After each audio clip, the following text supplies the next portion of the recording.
নমস্কার, kitchen blogs থেকে আমি মৌসুমি। আজ আমি সয়াবিনের একটি রেসিপি নিয়ে এসেছি। এই রেসিপিটির জন্য আমি 200 গ্রামের মতো সয়াবিন নিয়ে নিয়েছি। সয়াবিনগুলো আমি গরম জলে কিছুক্ষণ ভিজিয়ে রাখব।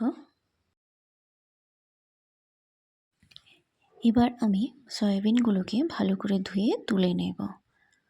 সয়াবিনগুলোর মধ্যে এবার আমি 1 চামচ লঙ্কার গুঁড়ো, 1 চামচ হলুদ গুঁড়ো, 1 চামচ লবণ, 1 চামচ ধনে গুঁড়ো আর 2 চামচ আমি বেসন দিচ্ছি। তার সাথে আমি হাফ চামচের মতো গোলমরিচ গুঁড়ো দিলাম। এবার এগুলোকে আমি ভালো করে মেখে নেব।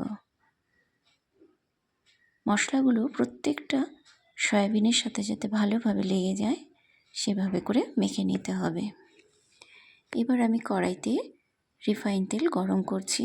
আমি সয়াবিনগুলো এই তেলের মধ্যেই ভেজে তুলে নেব। সয়াবিনগুলো ভালোভাবে লাল লাল করে ভেজে আমি তুলে নেব। এবার এই রান্নাটা আমি সরষের তেলে করব।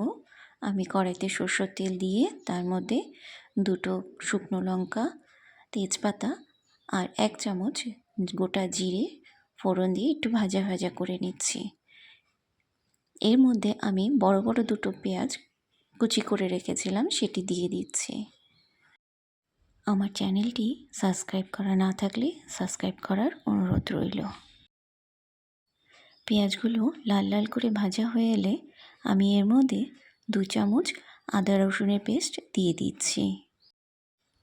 আমি আদা রসুনের পেস্টগুলো পেঁয়াজের সাথে আবারও কিছুক্ষণ কষিয়ে নেব।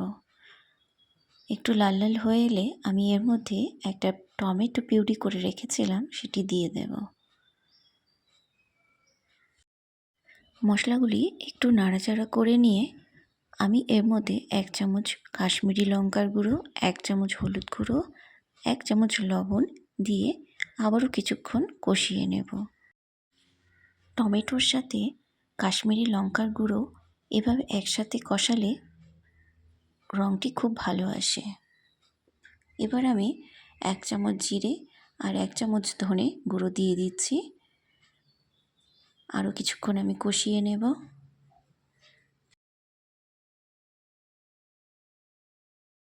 মশলাগুলি ভালোভাবে কষে গিয়েছে। এবার আমি এর মধ্যে জল দিয়ে দিচ্ছি।